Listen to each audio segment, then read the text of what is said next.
Hello YouTube, I am Jordan Mustang 87 and welcome to what is now the start of another all-new Let's Play, and where, officially, I think about trying something, well, a little bit different, compared of course to the games which I have played up to this point.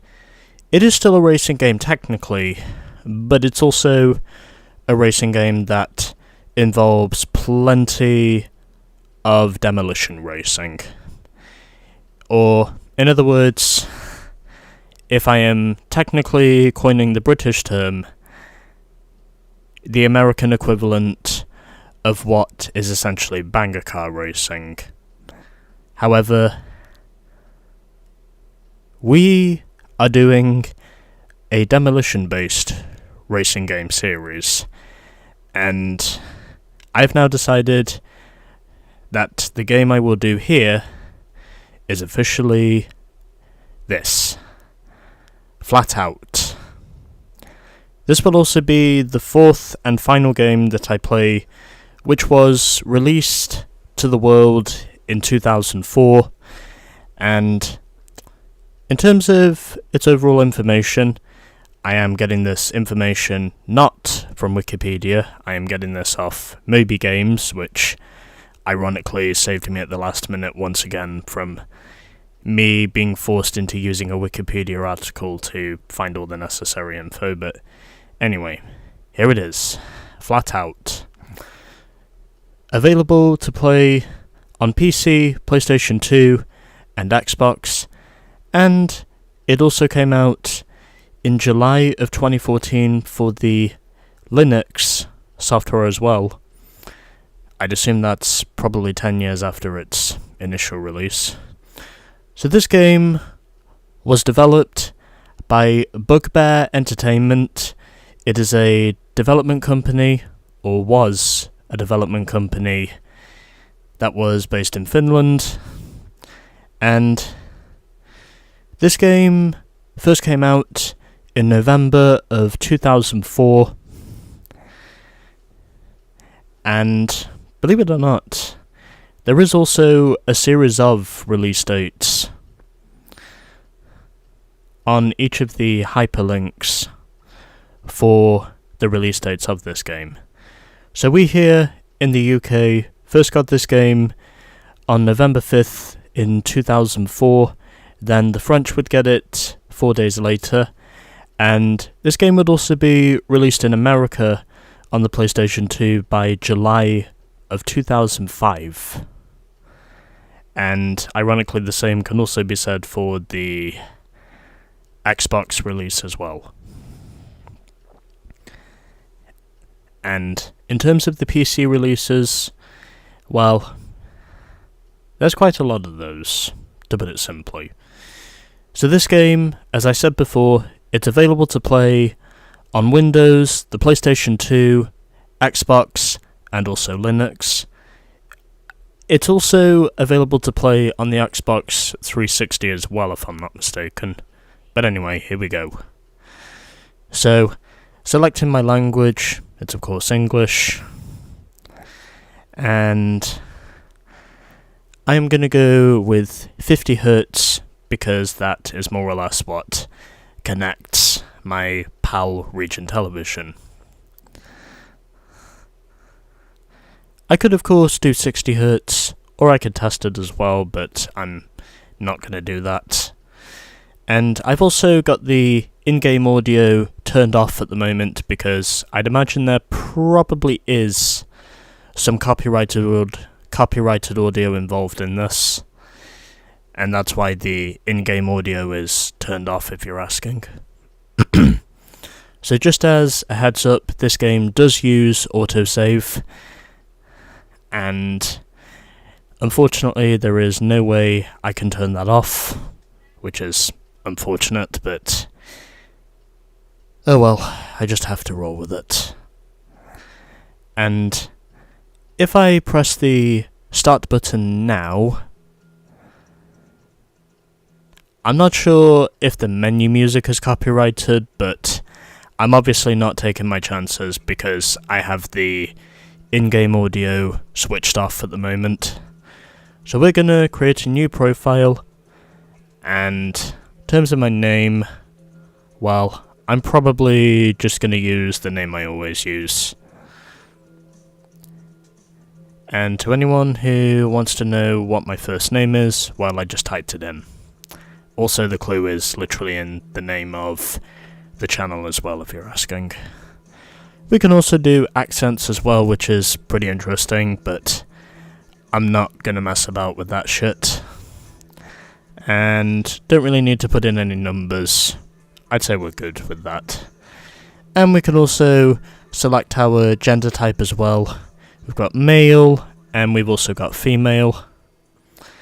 And believe it or not, we do get two different distinctions from using either the male player or the female player.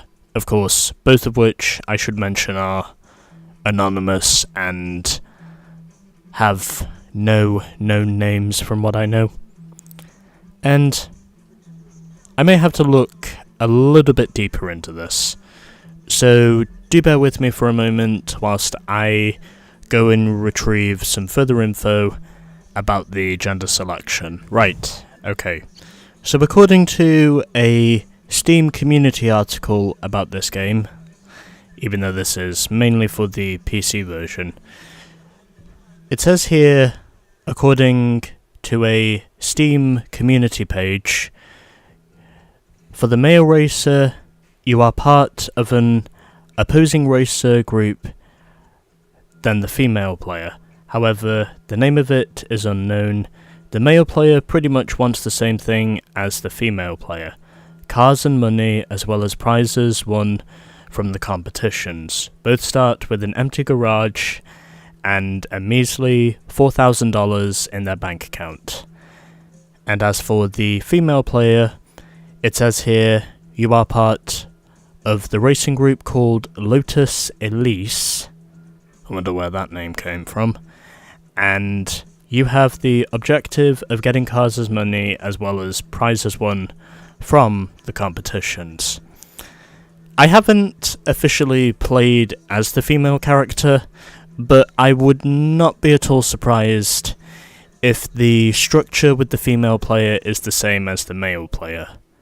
And do bear with me because, well, my experience with this game is quite linear compared to most of the FlatOut fans who are more or less trying to get where I am technically.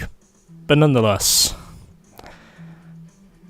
that's pretty much an overview of what it is between the two characters. I do still have the in-game audio switched off because I don't want to get caught with a copyright strike. So I'm going to select male.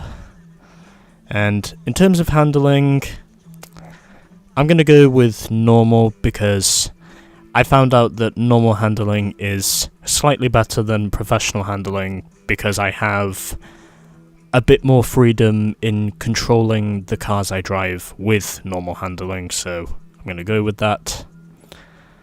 And now, if I just head over to the options, I will be able to switch off the in-game audio. And I am pretty sure that if you want to do a full playthrough of this without getting caught up by YouTube's copyright laws, then I do highly recommend you turn the in-game audio off. This does also take a little while to save, but that's only because the profile itself is being created. And just going to head over to options. So, in terms of what we have here, we've got Imperial units, I'm keeping those on. Also got overlay gauges, and also the race map, which obviously shows the track layout, in case you do or don't know. So, gonna turn race music off, and also gonna turn the menu music off as well, because I don't want to get caught out by the system again. And I'm also going to turn this down a bit and turn down the sound effects as well whilst I'm at it, because I figure that may also be required. And in terms of controls, controller vibration, I'm going to turn that off because I don't really need it. And controller configuration, that's all good. We can either use digital steering and or analog steering. I will obviously be using analog steering. We also get a few different layouts here. I of course will be going with layout 1 if you're asking. But we also get layout 2 and also layout 3.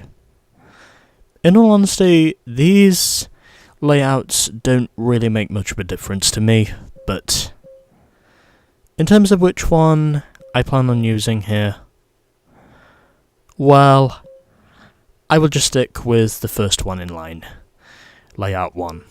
That is the controller configuration that works best for me. So, controller vibration is off. Also got the in-game audio turned off as well, for obvious reasons. That's all good. And game is saving again. It does take a few seconds for the game itself to save, but if you're patient enough, then you will, more or less, get used to that. So we also get credits, we get single player, and of course we also get multiplayer. This is, of course, another one of those games with a single player campaign, so we can have an option of starting the career. We can also do quick race and time trial as well. I think these options are also available in the career mode campaign as well, if I'm not mistaken. And we get a choice of 5 cars to choose from here. So when I was looking at the Steam page regarding which one of these cars would be the best to start with, and I think I have it here somewhere. In terms of what car is clearly the worst, while the Pepper technically is the worst car, but because this is the introduction, I figured it was at least necessary for me to showcase the alternate paint schemes. So basically, if you start off with the Pepper, well, you basically need to be a very professional driver if you are wanting to more or less go with the complete hardcore option, which kind of is the Pepper. Not to say the car itself is terrible, but I think you'll have a hard time working your way through this game by starting with this car. We also get the Blocker, which has even less horsepower than the Pepper, but it has not really that many good aspects about it.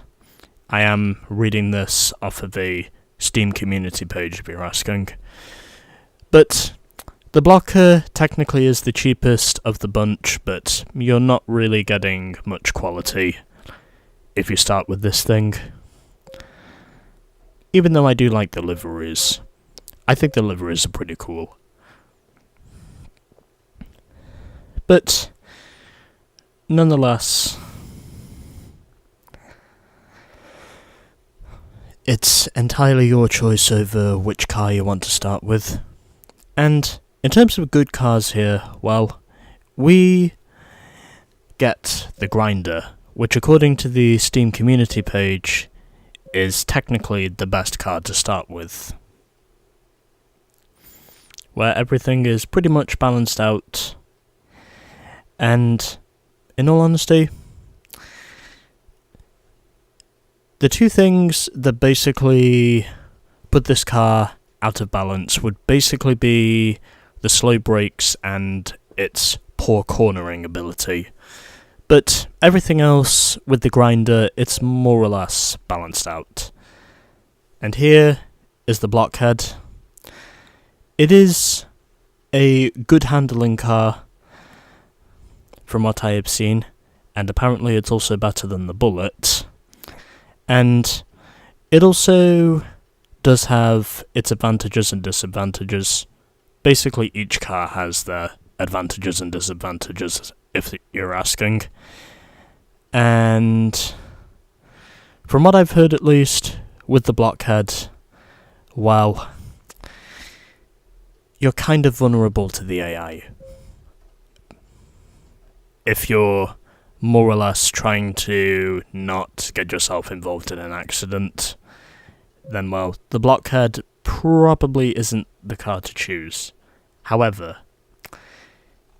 it does also have an advantage of good handling and also good acceleration, even though its disadvantages come with the lack of top speed. But nonetheless, it's an okay choice, is what I'm trying to say. And lastly, we get the Bullet. And although the Bullet is quite fast on the straights, and it does also have a pretty solid suspension setup altogether, the one thing that this car has in terms of its weaknesses is poor acceleration. Because even though this car does have the speed, compared to the other ones, it's pretty heavy. And for that reason alone, that's why it's lagging in acceleration. But at the very least, if you're going with racers that have long straightaways, then this, more or less, is the car for you to choose. But you will also be suffering in terms of your acceleration, as well as just how long it might take for the car itself to get up to speed because of how heavy it is. And these are the colour choices. So, there is that. However, I think for this, I'm going to, let's use, to start with, I'm not really seeing any pink on the Blockhead, but I don't know. You know what, let's start off with the Grinder. It's reasonably priced, it's not the worst of the bunch, and it probably also has the most advantages of the 5 cars I have available to me. So we basically, once we've bought the car, we can choose between automatic and manual transmission. I, of course, will be choosing manual. And once we have selected our transmission and the car that we're going to use, the game itself, more or less, just, well, autosaves and throws us into the garage. So this is the Grinder. And we also get a few other bits and pieces as well, so we can either go racing, tune the car to make it better. We can also head over to the car dealer if we want to swap out our old car for a new car. I should also mention we don't get to keep the cars that we buy out. Basically, whenever we buy a new car and we already have a car available to us, we kind of have to trade it over. And we also get stats as well. Stats for the car, as well as stats for our overall completion. In terms of what racing class we're in, how many kilometers we've driven, because, well, this is a European game, how much of the game we've completed, and also how much money we have either collected and therefore spent. And we can also go racing as well. Unfortunately, we only have one class available to us at the moment in terms of racing. We only get the bronze class, but as we go further and further along, we do eventually earn these trophies here, as you can see down in the bottom left. Whenever we earn those trophies, we technically get to move on to the next class. This game has bronze, silver, and gold classes, so very well structured in my opinion in terms of making sure that the overall layout is sizable. And since we only get a total of 36 events, I'd assume that excludes the bonus events that we get. There's not really much else to say here, although we do get our fair share of demolition racing events as well, which I think is almost like Test Drive Eve of Destruction, if I'm not mistaken. Although MotorStorm does have its fair share of off-road demolition-based racing as well.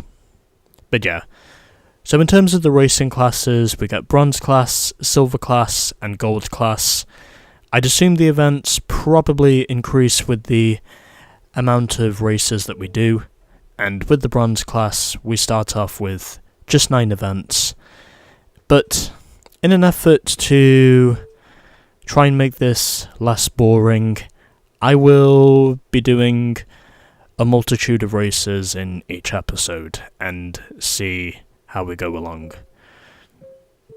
And in terms of our tuning, we get engine, drivetrain, exhaust, suspension, tyres, and also the body, along with a brief bit of paragraph for each of these explaining what each of these parts inside the car are more or less made to do.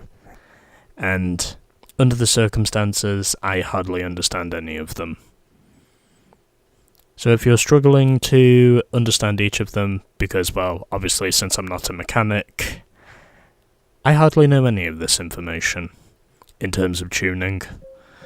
But anyway, hopefully that more or less gives you everything you need to know. Also, as we complete each class of events, we do unlock more cars in the game. These are the only cars we have at the moment because they're all bronze class cars, but as we go further and further along in the game, we do eventually unlock more rides and we also earn more money. So, yeah. I know this introduction has gone on a bit longer than what it normally would, but again, I am still very much a beginner to a lot of this stuff, so do be aware of saying that I am trying my best. But anyway, yeah. Hopefully that more or less gives you everything you need to know about the game. Bonus events, I'll probably leave those until after the racing classes because I don't want those to be too stressful. But either way, yeah. Hopefully, after me ranting for 23 minutes, that pretty much gives you everything you need to know about FlatOut 1. And now, we will start off the game. Here we go. Yeah. See ya. You love the rush, you don't slam it shut. You're in the moment and it's time to shout. Then you join the ride and they fly flat out.